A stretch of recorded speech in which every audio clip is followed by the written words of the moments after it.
حضرت سیدنا عمر فاروق، سب بولیے رضی اللہ تعالی۔ حضرت عمر فاروق رضی اللہ تعالیٰ عنہ کا مبارک زمانہ ہے۔ حضرت عمر نے فوج بھیجی ایران کے حکمران کے ساتھ جہاد کرنے۔ ایران کے بادشاہ نے 2 عیسائی جاسوس بھیجے، کہنے لگا ذرا پتہ تو کرو مسلمانوں کا رات کا طریقہ کیا ہے، میں صف بندی کراتا ہوں۔ وہ ساری رات صف بندی کراتا رہا، 2 جاسوس آئے مسلمانوں کی معلومات کرنے۔ معلومات کر کے جب واپس گئے تو حضرت عمر فاروق رضی اللہ تعالیٰ عنہ کے سپاہیوں کو دیکھا، غور سے پلٹے تو بادشاہ کہنے لگا کیا حال دیکھ کے آئے ہو؟ کہنے لگا سارے مسلح پہ بیٹھے ہوئے ہیں، جتنے گھنٹے ہم وہاں رہے ہیں مجاہدین مسلح پہ رہے ہیں، یوں لگتا ہے جیسے ان کا دنیا داری سے کوئی تعلق۔ اور کہنے لگے بادشاہ کوئی ایسی طاقت ہے جس کو وہ بلا رہے تھے، کوئی ایسی قوت ہے جس کو وہ پکار رہے تھے، ہمیں بھی وہاں کھڑے ہو کے محسوس ہوتا تھا کہ ہاں کوئی ہے جو آ جائے گا ان کی مدد کے لیے، کوئی ہے جو پہنچے گا ان کی مدد کرے گا۔ ایران کا بادشاہ کہنے لگا مجھے سمجھ آ گئی ہے، وہ جسم کی طاقت سے ہی نہیں لڑتے، وہ کوئی غیبی طاقت ہے جس سے وہ لڑتے ہیں۔ بھائی وہ غیبی طاقت بھی تو ہمارے پاس ہم نے ناراض کر لیا نا، وہ بھی تو نہیں نا، مسجد کا رخ بھی تو کوئی نہیں۔ اور میں نے پچھلے جمعے بھی کہا تھا، پھر کہتا ہوں، وہن ہو گیا امت کو۔ نبی پاک نے فرمایا امت کو وہ کیا ہے، دنیا سے محبت ہو گئی ہے، موت سے کراہت ہو گئی ہے، وہن ہے۔ صحابہ کرام کو موت سے بڑا پیار تھا، موت سے بڑی محبت کر، ہماری طرح نہیں، وہ کہتے تھے مریں گے تو منو مٹی تو وہاں ٹھیک ہے، عذاب قبر حق ہے، لیکن میں کہا کرتا ہوں سالوں کے بعد جو پردیس سے ماں کے پاس آئے، ماں اسے عذاب نہیں دیتی، اس کا ماتھا چوما کرتی ہے۔ اور بھائی جو رب کریم کی بارگاہ میں جائے گا تیرا کیا خیال ہے، گل سڑ جائے گا؟ مدینے والے حبیب نے فرمایا قبر المومن روضۃ من ریاض الجنہ، فرمایا میرا مومن جب قبر میں جاتا ہے تو اللہ جنت کے سارے دروازے کھول دیتا ہے، وہ تو اللہ کی رحمت میں پہنچتا ہے۔ کون کہتا ہے مومن مر گئے، وہ تو قید سے چھوٹے اپنے گھر گئے۔ کون کہتا ہے قبر میں عذاب ہے تو صرف عذاب ہی ہے، ہاں مجرم کو سزا ملے گی، لیکن مومن ہمیشہ جہنم میں، وہ بالآخر جنت میں جائے گا، بالآخر جنت میں جائے گا۔ اور کسی درویش نے بات کی، وہ کر کے چلے گئے، بر کمال ہی کر گئے، کہنے لگے دوزخ میں میں تو کیا، میرا سایہ نہ جائے گا، کیونکہ رسول پاک سے دیکھا نہ جائے گا۔ نبی پاک سید عالم علیہ السلام کے غلام تو دیکھو نا، ساری زندگی عمر فاروق، بخاری پڑھو تو صحیح، ساری زندگی عمر ہر نماز کے بعد کہتے تھے اللہم ارزقنا شہادت فی سبیلک، اللہ بسترے پہ موت نہ دینا، موت مجھے شہادت کی دینا۔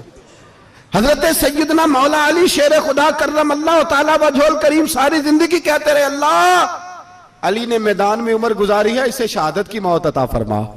او بھائی یہ تو شہادتیں مانگنے والے۔ حضرت امام حسین میدان کربلا میں کھڑے تھے، شمر کہنے لگا حسین تیری چاروں جانب موت ہے، تو آپ فرمانے لگے تجھے ابھی ہمارا پتہ ہی نہیں، موت سے تو ہمارا پیار چلتا ہے۔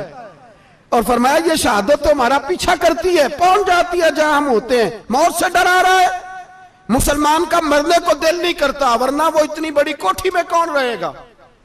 مرنے کو دل اس لیے نہیں کرتا کہ وہ جو 6 کروڑ 10 کروڑ ڈالر لوٹ کے رکھے ہیں، مر گئے تو کھائے گا کون؟ وہ فقیر فاقہ مست تھے، ان کا گھر ہی کوئی نہیں تھا، ان کے بینک بیلنس ہی کوئی نہیں تھے، وہ کہتے تھے گھر ہمارا ہے وہ جو ہمارے رب نے تیار کیا ہوا ہے، ہمارا بینک بیلنس ہے وہ جو ہمیں جنت میں جا کے ملے گا۔ ان کا تو یہ کھاتا ہی کوئی نہیں تھا، اس لیے وہ شہادت کی۔ حضرت عمر بن جموع رضی اللہ تعالیٰ عنہ میدان احد میں 4 بیٹے لے کے آئے۔ کتنے بیٹے؟ بول کے بتائے۔ 4 بیٹے لے کے عمر بن جموع آئے، اور خود ایک ٹانگ سے لنگڑے سے آبی ہیں، ٹانگ چھوٹی ہے، حضور کے سامنے کھڑے ہوئے کہا محبوبہ میرے 4 ہی تھے، میں 4 ہی لے آیا ہوں، قبول کر لے۔ تو حضور نے فرمایا تو کیوں تلوار اوڑے آیا ہے، یہ تو نے کیوں گلے میں اسلحہ ڈالا ہوا ہے؟ کہا یا رسول اللہ میں نے بھی تو جانا ہے نا۔ تو حضور نے فرمایا 4 بیٹے جو ہیں۔ تو حضرت عمر بن جموع نے بات کی، صحابہ کہتے ہیں ہم لبوں سے مسکرا رہے تھے، آنکھوں سے رو رہے تھے، کیا عجیب انداز ہے۔ حضور نے فرمایا عمر 4 بیٹے جو آ گئے تو رہنے دے۔ تو حضرت عمر رو پڑے، کہنے لگے محبوبہ کیا لنگڑے جنت میں نہیں جائیں گے؟ کیا حضور میں لنگڑا ہوں تو میرے لیے جنت کوئی نہیں؟ میرے حبیب پاک سید عالم صلی اللہ علیہ وسلم نے فرمایا عمر تو ضرور جنت میں جائے گا. کہا محبوبہ پھر بچے بعد میں جائیں گے, میں پہلے میدان میں جاؤں گا. ایک بی بی 4 بیٹے لے کے آئی احد میں.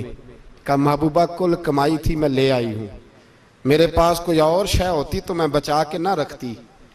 بیٹے دے کے نا حاضری لگوا کے تو واپس دروازے پہ لے گئی.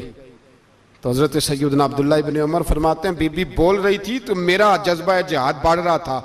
اپنے بیٹوں کو کہنے لگی میں تمہیں حضور کے پاس چھوڑ کے جا رہی ہوں, جب تم میدان میں گرو گے تو میں تمہیں دیکھنے آؤں گی, دیکھنا تمہاری پشت پہ کوئی زخم نظر نہ آئے. جتنے تیر کھانے ہوئے سینے پہ کھانا, جتنے تلواروں کے نیزوں کے زخم برداشت کرنے ہوئے یہاں کھانا, پشت پہ زخم نظر نہ آئے. حضرت عبداللہ ابن عمر فرماتے ہو بی بی کی گفتگو میرا جذبہ جہاد بڑھا رہی تھی. ایک بی بی 3 سال کا 4 سال کا بیٹا لیے رو رہی ہے, احد کا دن ہے. سہیلیاں پوچھتی ہیں تو کیوں روتی ہے؟ وہ کہتی ہے دیکھو میرا خاوند بھی بدر میں شہید ہو گیا, بھائی اور باپ بھی. دل کرتا ہے کوئی جوان بیٹا ہوتا تو آج مصطفیٰ کے ساتھ اسے ہی بھیج دیتی. کوئی جوان میرے پاس ہے ہی 3 سال کا تو کیا کروں, 3-4 سال کا بچہ کیا کرے گا؟ پتہ نہیں کیا دلیل آئی, اچانک اٹھی, بیٹے کو سینے سے لگایا, کپڑا ڈالا, مسجد نبوی پہنچ گئی. حضرت بلال کہتے ہیں مجھے ملی, کہنے لگی بلال مجھے پتہ ہے حضور تیاری کرا رہے ہیں جنگ کی, پر 2 منٹ اگر میری ملاقات ہو جائے. بلال حبشی کہنے لگے حضور ہم ایک بی بی ضد کر رہی ہے. حضور باہر آئے, کہنے لگی حضور میں فلاں کی بیٹی, فلاں کی بہن, فلاں کی بیوہ ہوں, میں نے بدر میں 3 شہید دیے ہیں, اب میرے پاس یہ 3 سال کا لال ہی بچا ہے, بڑا فخر ہے میرا.